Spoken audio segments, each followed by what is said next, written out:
એક લોકોના હતાહતના સમાચાર છે, ઓળખ થઈ રહી છે, ત્યારે રાજપથના ડિરેક્ટર દિલીપ પટેલ પણ પ્લેનમાં હતા. પત્ની મીના પટેલ સાથે લંડન જવા નીકળ્યા હોવાની જાણકારી છે.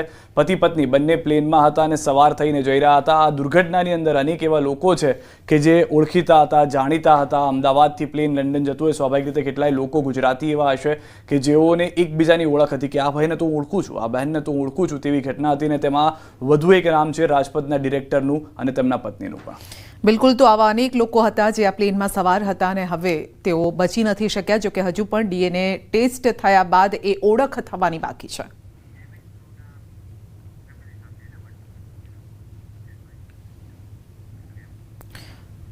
તો આ સાથે કેબિન ક્રૂના જે મેમ્બર્સ હતા તેમના પરિવારજનો, કેટલાક લોકો પણ મળી રહ્યા છે જેમની સાથે વાતચીત થઈ શકે તેમની સાથે અમારા સહયોગીઓ વાતચીત કરી રહ્યા છે અને જે ઇન્ફોર્મેશન મળે એ મેળવવાનો પ્રયત્ન કરી રહ્યા છે. તો વધુ કેટલુંક અપડેટ આવ્યું છે જેમની સાથે વાતચીત કરી હતી, સાંભળીએ. અહીંયા ઘણા બધા લોકો છે કે જે પોતાના બાળકોને શોધી રહ્યા છે. એવા જ એક અહીંયા ભાઈ છે કે જેમના દીકરા છે તે કેબિન ક્રૂમાં કામ કરતા હતા અને તેમને શોધી રહ્યા છે તેમના ઘરવાળા. ભાઈ આપકે चेक करने गए वो चेक करके बता। अरे नहीं अरे नहीं आप लोग ऐसे क्यों बोल रहे हैं? मेरा बच्चा अच्छा है। सिस्टर वो सिस्टर हाँ बिल्कुल सिस्टर मैं बात 2 मिनट नहीं मेरा बच्चा मैं अच्छा अंदर गए आपने बात की लड़का गया मेरा चेक करने को वो बिल्कुल बिल्कुल सही सलामत आएगा. बिल्कुल आप रोइए मत, हिम्मत रखिए हिम्मत रखिए हिम्मत रखिए हिम्मत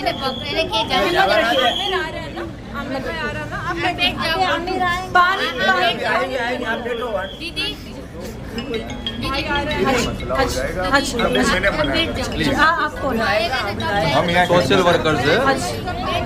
હવે તમે જો કેટલી દુઃખદ વાત છે. અહીંયા પિતાને બતાવવામાં નથી આવ્યું. એમને એવું કહેવામાં આવ્યું છે કે દીકરો અંદર છે અને દીકરો અત્યારે સારવાર લઈ રહ્યો છે એવું અહીંયા લોકોએ એમને કીધું છે. એટલે અહીંયા રાહ જોઈને બેઠા છે કે એમનો દીકરો આવશે. એમને કશી ખબર નથી કે શું થઈ રહ્યું છે. બહુ જ જે દ્રશ્યો અહીંયા છે ને, કોઈની કહી શકાય કે દીકરી, કોઈનો દીકરો, કોઈનો ભાઈ અને અહીંયા તમામ સ્વજનો છે તે કઈ રીતે તેમને શોધી રહ્યા છે, તેમના માટે રડી રહ્યા છે. બહુ આજે કહી શકાય કે અમદાવાદનો સૌથી કાળો દિવસ જે કહીએ ને, સૌથી કાળો દિવસ અહીંયા છે. કારણ કે ઘણા બધા લોકો પોતાના દીકરા માટે અહીંયા રડી રહ્યા છે. ઘણા બધા લોકોને જૂઠું કહેવામાં આવ્યું છે. અહીંયા અમને આ દ્રશ્યો જોઈને અહીંયા પૂછતા પણ એટલી તકલીફ થઈ રહી છે. કારણ કે ઘણા બધા પરિવારજનોને જૂઠું કહેવામાં આવ્યું છે, તેમને હિંમત આપવામાં આવી રહી છે. અને અમદાવાદનો આજનો આ જે સૌથી કાળો દિવસ છે એમાં ઘણા બધા એટલા સારા સ્વયંસેવકો પણ છે જે સોશિયલ વર્ક કરી રહ્યા છે, આ લોકોને મદદ કરી રહ્યા છે. ઘણા બધા અહીંયા લોકો છે જે ફક્ત સેવા કરવા માટે આવ્યા છે, તેમને હિંમત આપવા માટે આવ્યા છે, શોધવા માટે આવ્યા છે, સોશિयल वर्क કરવા માટે આવ્યા છે. भाई आप यहाँ पे क्यों आए हैं, क्या कर रहे हैं आप, यहाँ सबकी मदद कर रहे हो, क्या देख रहे हो आप? बहुत खराब दृश्य यहाँ पे दिख रहा है.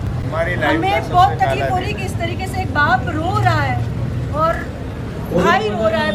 क्या देखा आपने, क्या क्या देखा है आपने? हमने जो देखा, हम 2:30 बजे से यहाँ पे है.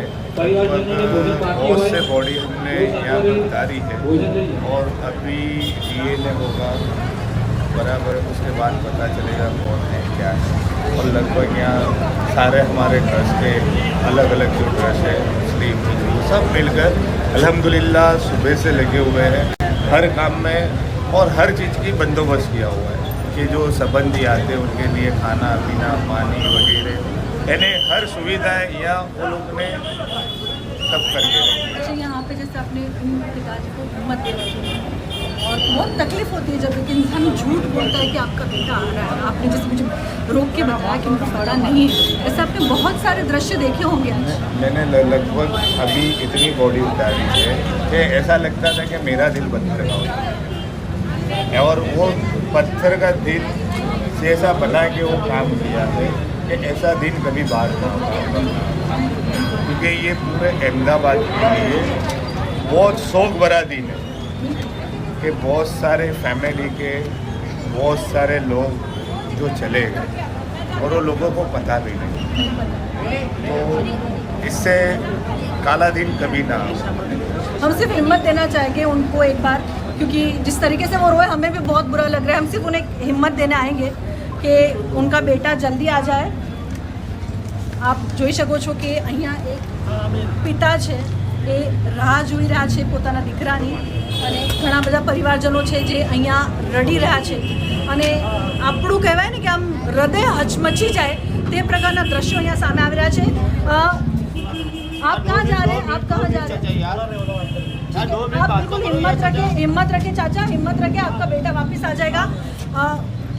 જે રીતે અહીંયા ઘણા બધા પરિવારજનો દોડી રહ્યા છે, તમને ખબર નથી પડી રહી કે તેઓ શું કર્યા। અત્યારે મારી સામે આ જે પિતા હતા એમને સાચું નથી બતાવવામાં આવ્યું પરિવારજનો દ્વારા, એમને એવું કહેવામાં આવ્યું છે કે એમનો દીકરો હતો એ કેબિન ક્રૂમાં કામ કરતો હતો, અને એ દીકરો ખબર નહીં અત્યારે ક્યાં છે, પરિવારને ખબર છે પણ એમને ખબર નથી। એમને એવું કહેવામાં આવ્યું છે કે તે અહીંયા છે, સહી સલામત છે, અને તેની સારવાર ચાલી રહી છે।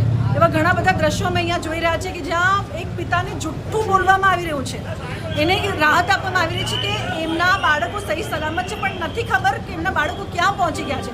સિવિલમાં ઠેર ઠેર આ પ્રકારના દ્રશ્યો સામે આવી રહ્યા છે, અને આ દ્રશ્યો ખરેખર રડાવી દે તેવા દ્રશ્યો અહીંયા